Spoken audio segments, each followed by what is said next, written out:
अच्छा, आखिरी रीजन हमारे मुगल एम्पायर के डिक्लाइन के आखिरी रीजन को देख रहे हैं। आखिरी रीजन ब्रिटिश है। देखो, हम पढ़ रहे थे इस बात को कि ऐसी कौन सी हरकतें या तो मुगल्स ने करी, या तो मुगल के आसपास पड़ोसियों ने की, या तो आसपास के लोगों ने करी, जिसकी वजह से डिक्लाइन हुआ। किसका डिक्लाइन हुआ? मुगल एम्पायर का डिक्लाइन हुआ। हाँ, तो one of the last reason is British. मैं ब्रिटिश को इतना क्यों आपके पास इंफेसाइज करके बताता हूँ या अलग से क्लास में बताता हूँ, क्योंकि याद रखना कि ब्रिटिश ही वो लोग थे जिन्होंने मुगल एम्पायर को हटाकर नेक्स्ट क्या लेके आए अपना? ब्रिटिश राज लेके आए। ब्रिटिश राज का मतलब ब्रिटिश का कंट्रोल, ईआईसी का कंट्रोल, जो फर्दर जाके 1858 में होता है। लेकिन जब 1858 में कंट्रोल आता है तो ईआईसी का कंट्रोल नहीं है। वो कंट्रोल किसका हो गया है? ब्रिटिश गवर्नमेंट का, क्योंकि through the the British government had taken over the EIC. तो इस वक्त जब इंडिया को टेक ओवर करते हैं Britishers, so I can not say that EIC is a privatised company. What will I say is that EIC is owned by the British officials. ठीक है ना? ब्रिटिश ऑफिशियल मतलब ब्रिटिश गवर्नमेंट। यानी अब British राज जब India के अंदर आएगा तो ब्रिटेन की जो किंग या क्वीन है, सिर्फ ब्रिटेन की किंग और क्वीन नहीं है, वो इंडिया की भी किंग और queen। ठीक है ना? सर्टेनली। अच्छा, ब्रिटिशर्स का पहले आपको समझाना पड़ेगा कि ब्रिटिशर्स ने ऐसा क्या काम किया कि जिसकी वजह से डिक्लाइन हुआ। किसका डिक्लाइन हुआ? मुगल एम्पायर का। So you could write about that how the Britishers had a very strong military, they had advanced military weapons, and Britishers had also developed what? Railway. ठीक है ना? अच्छा, अब मसला ये सर, मिलिट्री वेपन समझ आ गया, मिलिट्री टैक्टिक्स समझ आ गया, इस सब की वजह से तो मुगल्स डिफीट हुए बार बार। सर समझ में ये बात नहीं आई कि रेलवे की वजह से क्यों। तो याद रखना, देखो दो उस वक्त ट्रैवल करने के आपके पास बेसिस हैं आर्मी के लिए। एक तो ऑन फुट, दूसरा ऑन फुट के साथ है ना कैलवरी होती है, यानी आप उसको घोड़ों पे सफर कर सकते हैं, नाइट्स जो होते हैं आपके। दूसरा सफर है रेलवे पर। अब देखो, अगर कभी कभी वो कंपेयर करें कि सर घोड़े उस जमाने में हो सकता है तगड़े हों और वो रेलवे से भी तेज भाग लें, लेकिन फिर भी वो ट्रेन से तेज नहीं हो सकते। क्यों? क्योंकि घोड़ों को भी रात में ब्रेक चाहिए। अब घोड़े हेडलाइट लगा के तो नहीं घूम रहे ना, if not have headlights on so that they can travel at night. वो किस वक्त ट्रैवल कर सकते हैं सर? दिन के वक्त। तो रात के वक्त तो आराम करेंगे। एंड सर्टेनली रेलवे मशीन है, और मशीन को किसी किस्म को कोई स्टॉपेज नहीं चाहिए। तो ब्रिटिशर्स का जो एक टाइम लैप्स आ रहा था ना, वो टाइम लैप्स रिड्यूस हो गया। कैसे रिड्यूस हो गया? रेलवे से। दूसरा, घोड़ों पे आप इतना सामान लेके नहीं घूम सकते जितना सामान आप रेलवे पे लेके घूम सकते हैं। घोड़ों को ऑन फुट आर्मी को ट्रैवल करवाना मुश्किल है, बानिस्बत इससे ही आप किससे ट्रैवल करवा लें? रेलवे से। ठीक है ना? अंडरस्टैंडेबल है बात। नेक्स्ट चीज, and they also had superior what? Military tactics. जी हाँ।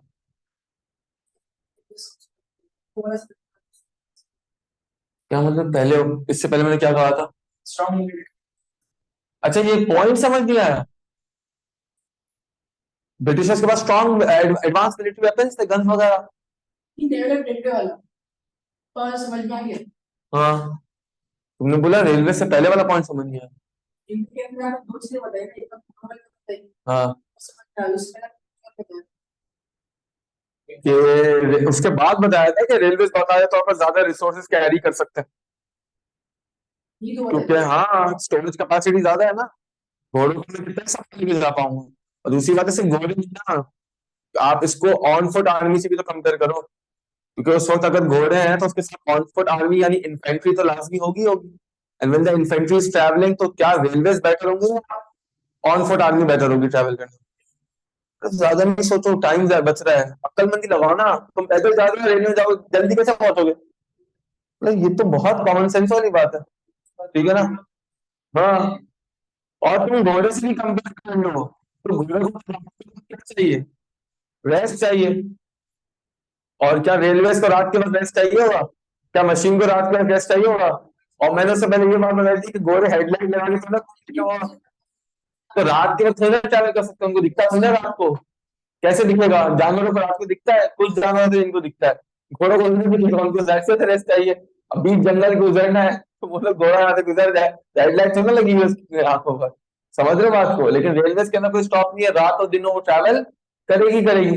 तो जो सफर घोड़ों पर 4 से 5 दिन का लग रहा है, वही रेलवे से एक दिन में आप क्या भी कर सकते हैं। तो आपकी आर्मी जल्दी पहुंच रही है, आपके रिसोर्सेज जल्दी पहुंच रहे हैं, तो आपके लिए लड़ना भी क्या हो रहा है, आसान हो रहा है।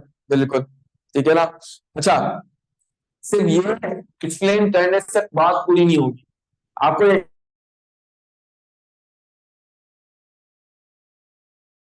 एनालिसिस किस तरीके से करूंगा, मैं लिखूंगा बाकायदा तौर पे कि इन सब वजहों से ब्रिटिशर्स ने मुगल्स को मल्टीपल टाइम्स,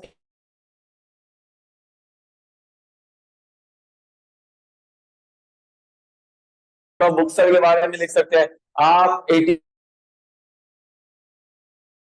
सिंध के मुगल्स थे, सिंधी अमीर थे ना बेटा, तुम्हें वो बोलने तो दो मैंने। हाँ,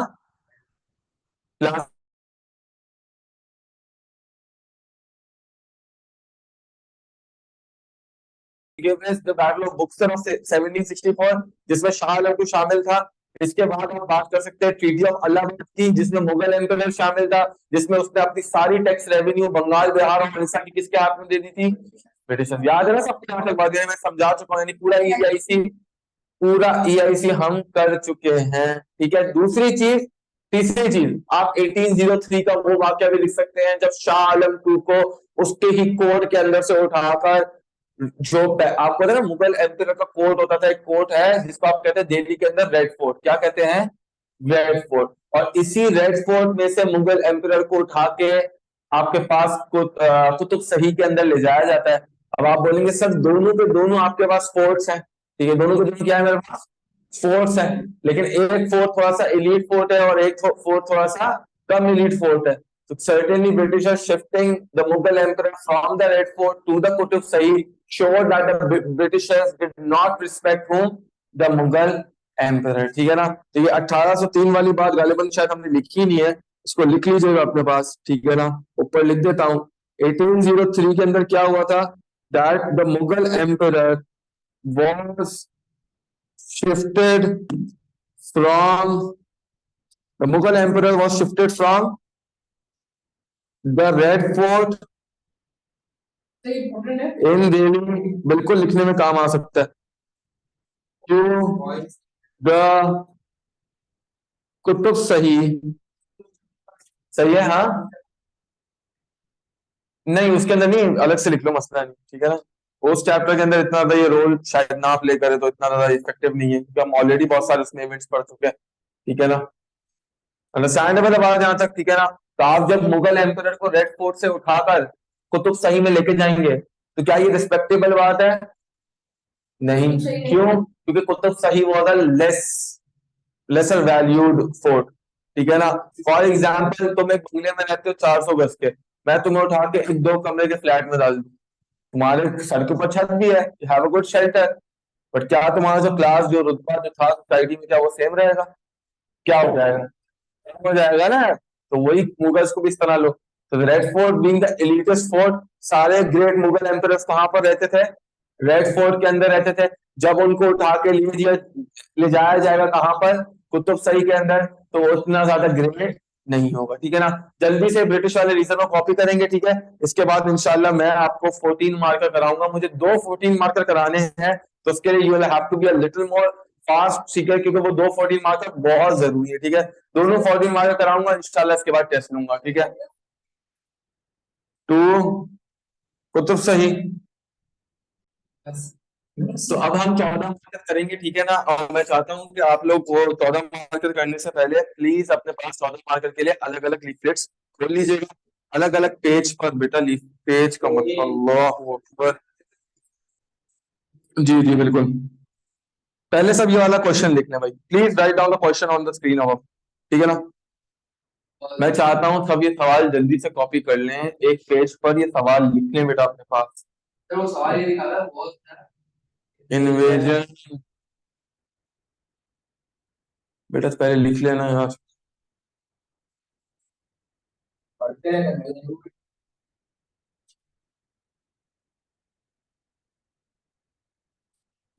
जल्दी से क्वेश्चन कॉपी कर लेंगे बेटा, 14 मार्क का क्वेश्चन है, ठीक है। फास्ट सेवर क्वेश्चन है, और बाकायदा तौर पर ऐसे सवाल आते हैं जहां पे आप लोग वो तो लगता है कि और भाई साहब क्या पेपर हुआ है, मस्त पेपर करके आया हूँ, फिर डी आता है तो बोलते हैं सर पता नहीं क्यों दिया है, मैंने तो सब सही लिखा था। अभी आपको समझ आएगा आपने क्या सब सही लिखा है और क्या सब गलत करा है, ठीक है ना। हाँ, बहुत अच्छी बात है। तो मैं आपको सिमिलर सवाल भी कराऊंगा, मैं आपको डिफरेंट सवाल भी कराऊंगा, आपने पहचानना है कि सवाल कब सिमिलर है कब डिफरेंट है, ठीक है। जल्दी कर ले, खटक।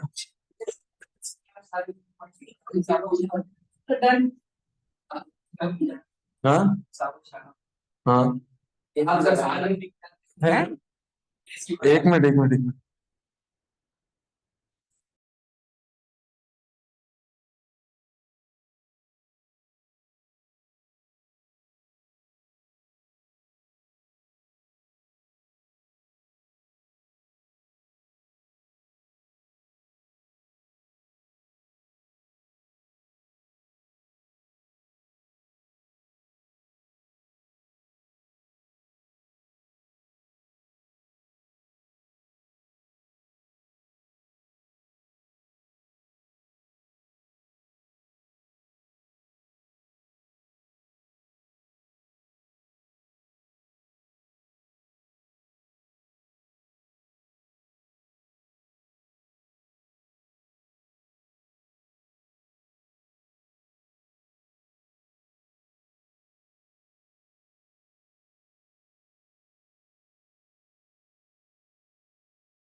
अगला सवाल अगले पेज पे लिखेंगे बेटा, अगला सवाल अगले पेज पे लिखेंगे। Now this is a second question, it's a 14 marker once again, and this 14 marker is also very important. 14 markers को अगले पेज पे लिखिएगा, यानी एक लीफलेट छोड़कर, ठीक है।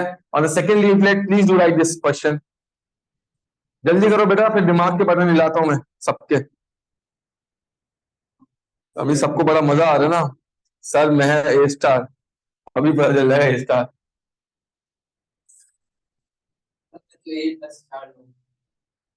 बेटा तो शुरुआत है, और मेरे हिसाब से ना पूरे सिलेबस के अंदर से this one of the most easiest topic that you will encounter. अभी तो पार्टी शुरू हुई है, सेक्शन टू तो है नहीं बेटा। सेक्शन टू मुश्किल नहीं है, सेक्शन टू समझना मुश्किल है, अगर समझ में आ गया तो बेटा झूले लाल है। एक पैराग्राफ के अलावा बहुत सारी सिमिलर चीजें आएंगी जी। बयान, जी आयान, दोनों में डिक्लाइन का बताना, दोनों सेम सवाल है ऐसा है? जी, ओएस, तुमने तो बता दी सेम है, हाँ अपना सेम है। जी रेहान साहब, आप अपने बयान पे स्टिक करना चाहेंगे या चेंज करना चाहेंगे? जल्दी बता दें। हाँ, स्टिक तो बताओ तो फिर ना डिफरेंट क्या है।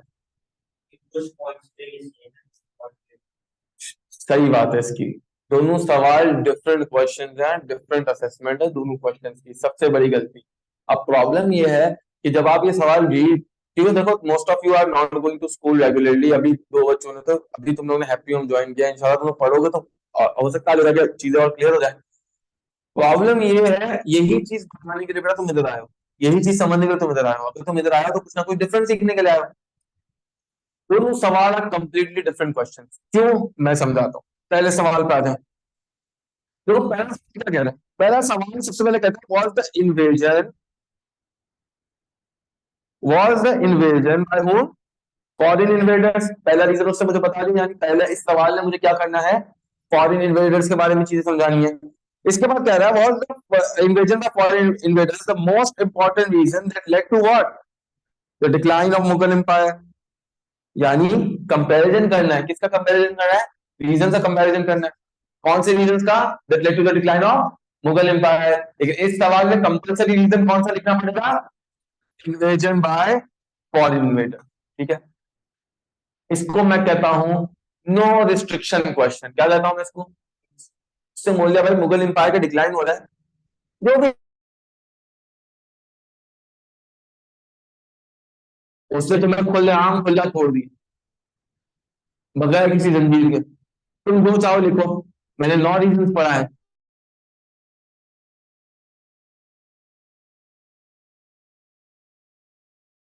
समझ रहे हो बात को मेरी? ठीक है, अब अगले सवाल पे आ जाओ। अब अगला सवाल अगर मैं देखूं तो क्या बोल रहा है, was the reintroduction of jizya tax the most important policy made by whom? Aurangzeb, that led to the decline of what, Mughal empire. आप बोलेंगे सर इसमें जिजिया टैक्स लिखा, बाकी चार कोई भी डिक्लाइन के रीजन लिख सकते हैं?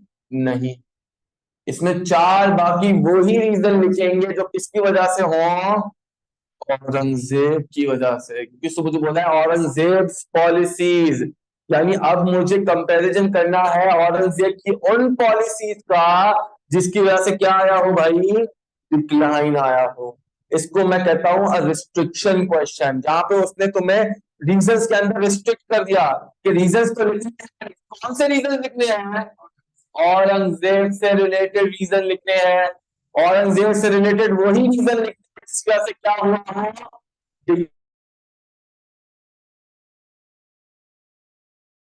में ब्रिटिश लिख सकता हूं, क्योंकि ब्रिटिश औरंगजेब की पॉलिसी नहीं थी। क्या मैं इसमें नादिर शाह और अहमद शाह अफगान लिख सकता हूँ, वो भी औरंगजेब की पॉलिसी का हिस्सा नहीं है। This is a restriction question. ठीक है, तो मैंने क्या किया है, मैंने कुछ चीजें इधर मेंशन कर दी हैं, मैंने लिख दिया comparison of different reason that led to what, the decline of Mughal empire. यानी इसमें कंपैरिजन एनालिसिस बनाना है हर उस रीजन का जिसकी वजह से क्या आया हो बेटा, डिक्लाइन आया हो। और इस क्वेश्चन को क्या कहता हूं, this is a no restriction question, यानी आपको इस पे कोई भी रिस्ट्रिक्शन लगा के नहीं दी है। तो भाई इन्वेटर्स, फॉरेन इन्वेटर्स, ये तो लिखना जरूरी था, ये तो मैंने बता दिया कंपलसरी है। जो क्वेश्चन में लिखा हो वो रीजन अगर आपने नहीं लिखा, और इंस्टेंट सवाल ये भी तो हो सकता है ना, वही सामने सवाल पूछ रहा है, वही बोल रहा है भाई कि सर हमने, मैं तो नहीं लिखूंगा, क्या हो जाएगा फिर, तो बेटा सीधा सीधा 8 नंबर क्या हो गए, प्लेट से गायब। 8 नंबर का पैराग्राफ नहीं है, 8 नंबर वो तुम्हारे इसलिए काटेगा क्योंकि तुमने कंपैरिजन नहीं किया, तुमने आर्ग्यूमेंट क्रिएट नहीं करी। और उसने सवाल में मांगी ही आर्ग्यूमेंट है, क्योंकि वो बोल रहा है डू यू अग्री और डिसअग्री। अगर अग्री वाली साइड लिख रहे हो तो क्या लिखना पड़ेगा मेरा चिंता, डिसअग्री वाली साइड भी तो लिखनी पड़ेगी ना। सिंपली अगर आप कोई भी एक साइड लिखना भूल गए, अग्री और डिसअग्री की, तो ऑटोमेटिकली तुम्हारे सारे नंबर क्या हो जाएंगे, इन्ना लिल्लाहि व इन्ना इलैहि राजिऊन। समझ रहे हो बच्चा? इसी बात को हम अंग्रेजी में दूसरे सवाल पर भी देखेंगे। एक मिनट बेटा यार, आ रहा हूँ तुम्हारे सवाल पर। हाँ बोलो, सुनिए बोलो। जी बेटा बिल्कुल। अब मैंने क्या किया, मैंने आगे आपको एक और इसका भी लिख के दे दिया। Now this question in this question reintroduction of jizya tax must be compared with the other word policy of Aurangzeb. मैंने रीजन ऑफ डिक्लाइन नहीं बोला, अब सिर्फ कौन सी पॉलिसी लिखूंगा औरंगजेब की जिसकी वजह से डिक्लाइन आया हो। किसका डिक्लाइन आया हो बेटा, मुगल एम्पायर का। तो ये क्वेश्चन कौन सा क्वेश्चन है भाई, this is a restriction question, जहां पे उसने तुम्हें रीजंस के अमंग्स क्या कर दिया भाई, रिस्ट्रिक्ट कर दिया। उसने बोला भाई लिखना है, क्या लिखना है, सिर्फ औरंगजेब की पॉलिसीज लिखनी है। अब मैंने इसको कंपैरेटिव एनालिसिस में कुछ रीजन लिखे हैं, मैंने आपको उसका तो बता दिया पिछले वाले का। अब इसमें देखें, मैंने बोला भाई रीइंट्रोडक्शन ऑफ जिजिया टैक्स लिख लो, बैन ऑन सुती लिख लो, ban on dancing singing gambling opium usage in the court लिख लो, बियर्ड मेड कंपलसरी लिख लो, एक्सपेंशन पॉलिसी भी तो औरंगजेब की थी ना, जहां पे उसने एक्सपैंड करने का सोचा था, किस तरफ एक्सपैंड करने का सोचा था, बिल्कुल अंडरस्टैंडेबल है बात। वो चीज भी नहीं, he tried to expand in the northern region. कौन से रीजन में एक्सपैंड करने की कोशिश की थी, नॉर्दर्न रीजन के अंदर, ठीक है, अंडरस्टैंडेबल है बात। क्या ये रीजन लिखने से marks पूरे मिल जाएंगे, क्या करना पड़ेगा, 12 नंबर मिल जाएंगे, एनालिसिस करनी पड़ेगी। एनालिसिस कौन सा स्टेप है, स्टेप नंबर 3। आप नए हैं सर, आपको नहीं पता, 14 मार्क का हर रीजन आपने एनालिसिस के थ्रू लिखना है। अगर आप एनालिसिस नहीं करेंगे तो आपका ग्रेड भी नहीं आएगा। अगर आपको ग्रेड चाहिए तो एनालिसिस करना पड़ेगा, ठीक है। तो एक 3 स्टेप फॉर्मुलेशन है हमारी। क्या 3 स्टेप फॉर्मुलेशन है, हम स्टेप हर रीजन के लिए, for every region that you write, for every reason that you write, what you will do is step number 1, identification of the reason. Step number 2, explanation of the reason. Step number 3, how did the reason lead to the decline of Mughal Empire? In every question, the linking back to the answer, यानी analysis वाला part would differ. तुमने 1 महीने की class miss करी है तो तुम्हें इतना तो बर्दाश्त करना पड़ेगा कि तुम्हें आती नहीं है चीज, लेकिन विद टाइम विद प्रोस्पेक्ट तुम सीख जाओगे और रिकॉर्डिंग इंशाल्लाह करोगे तो बेटर हो जाएगा। तो 14 मार्क का हर रीजन, हर पैराग्राफ लिखते वक्त आपने 3 स्टेप फॉर्मुलेशन यूज करनी है। First, identify, second, explain, third, linking it back to the question. Linking it back to the question मतलब क्या है, linking it back to the question का मतलब है कि आपने एनालिसिस करनी है। जैसे इस सवाल ने पूछा कि पर्टिकुलर रीजन क्या से डिक्लाइन क्यों हुआ, तो तुम्हें एंड में जाते वक्त ये बताना पड़ेगा that how did that particular reason lead to what, lead to the decline of Mughal empire. Understandable है बात यहाँ तक, ठीक है। अब इसको जल्दी से अपने पास जो लीफलेट छोड़ा था उस पर जल्दी से कॉपी कर लेंगे। इसके बाद इंशाल्लाह मैं इसकी एग्जांपल देकर आपको चीजें समझा दूंगी। सबसे चाहता हूँ सब इसको जल्दी से कॉपी करें बेटा, जो लीफलेट छोड़ा है उस लीफलेट पे जल्दी कॉपी करें। जूम सही है इतना, जल्दी से बेटा से कॉपी करेंगे। ये बहुत इंपॉर्टेंट टूल होगा आपके प्रिपरेशन में, ठीक है ना। ये रिस्ट्रिक्शंस वाला है, ठीक है ना। It's a restriction question where you need to just write about, you can just write about the Aurangzeb's policies, ठीक है ना। You cannot go beyond them, you cannot go like before them, you'll just have to rotate around Aurangzeb's policy. If you even consider Aurangzeb being a very luxurious ruler, so you cannot write about Shah Jahan building Taj Mahal. You can write about Aurangzeb building the Pearl Mosque for his what? For his private prayers. When you restrict yourself Pearl Mosque for his private prayers, आपने पढ़ा नहीं है लेकिन you will see the recording will get to know about that. Gambling के बाद मैंने लिखा है ओपीएम यूजेज। ओपीएम ड्रग है ना, आप बस ये लिखिएगा कि ओपीएम के यूजेज को बैन कर दिया था औरंगजेब। और मैंने इसकी इंस्टाग्राम एग्जांपल देके समझाई थी कि भाई आप इंस्टाग्राम इस्तेमाल करते हैं, कल के मैंने बोला भाई क्लास में आ रहे हो तो इंस्टाग्राम डिलीट कर दो, आप बोलोगे सर अल्लाह हाफिज़, मुझे आपसे पढ़ना ही नहीं, इंस्टाग्राम तो जान है, एक जान को इस तरह का कि आपके लिए ना एक वो है, डेली डोज है, तो आपके लिए एक्स्ट्रा करिकुलर एक्टिविटी की तरह हो गई है, ठीक है। अरे बिल्कुल हाँ, लेकिन बाकी सब नहीं करेंगे। और दूसरा प्रॉब्लम क्या है, तो उस टाइम के कोटियर्स के लिए ये इंस्टाग्राम क्या था, सिंगिंग सुनना, डांस देखना, समझ रहे हो, डांस देखना, फिर ओपियम पीना, शीशा पीना, ये सब करना। अगर तुमसे ये कि लग्जरी छीन लोगे तो क्या वो उसी मोटिवेशन से काम करते थे, certainly leading to the lack of the empire itself, you know. So if you are not giving your courtiers or your workers with the motivation they needed at that time or the luxuries of the extracurricular activities that they needed, so certainly they will not work for you as brilliantly as they used to work before. हाँ हाँ, तो tension नहीं लो भाई, आपको 30 minute पूरे मिलेंगे और आपकी तो क्लास भी नहीं है इसके बाद, जिनकी क्लास है मसला उनको होना चाहिए मैथ की, लेकिन मसला नहीं, इस साल तो मैथ देख ही नहीं रहे हो या वो तो सर साया पढ़ाते हैं लेजेंड। हाँ शीट्स पे नहीं लूंगा, इस पे लूंगा। असल में यार वो प्रिंट कराना भूल गया, सवाल भी वो मैं ना प्रिंट आउट लाना भूल गया। मैंने बोला इधर ही खोल दूंगा, 3 सवाल करके देख के कर लेना यार, ठीक है। आधा घंटा आज पता 4 minute 8 minute 15 minute 3 minute checking के लिए नहीं, 3 मिनट बहुत सारे कामों के लिए। अगर नर्वस हो गए, ये हो गया, अगर नर्वस वगैरह नहीं हुए तो एक्स्ट्रा टाइम मिले उसको 14 मार्क्स को लिखने में यूटिलाइज करना। तो आप समझ लो 14 में वहां करके लिए तकरीबन 16-17 मिनट मिल जाते हैं यार, हो जाता है ना। नेचर्स कॉल आ गई, you have to go to washroom, you are nervous, you can not write answer properly, बहुत सारी चीजें। हाँ,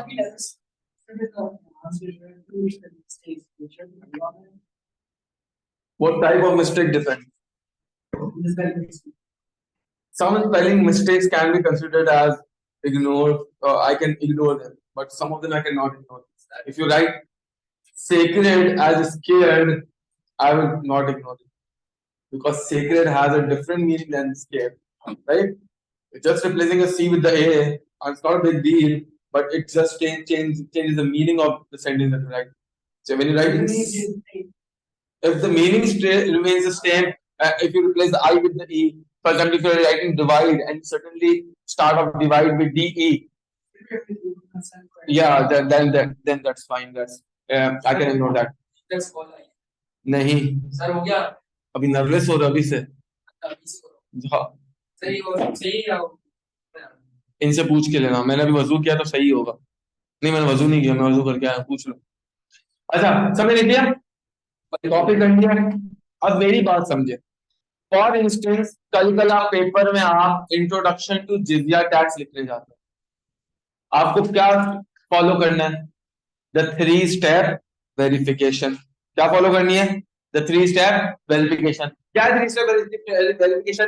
first is identify, you start of the answer one of the following, one of the reasons that led to the decline of Mughal Empire, or one of the origin policies that led to the decline of Mughal Empire was what? The reintroduction of what? Jizya tax. आपने identify कर दिया, next काम क्या है? Explain करना कि जिजिया tax है क्या। Jizya tax was a tax levied upon the non-Muslims. It was paid by the non-Muslims and it was usually more than what?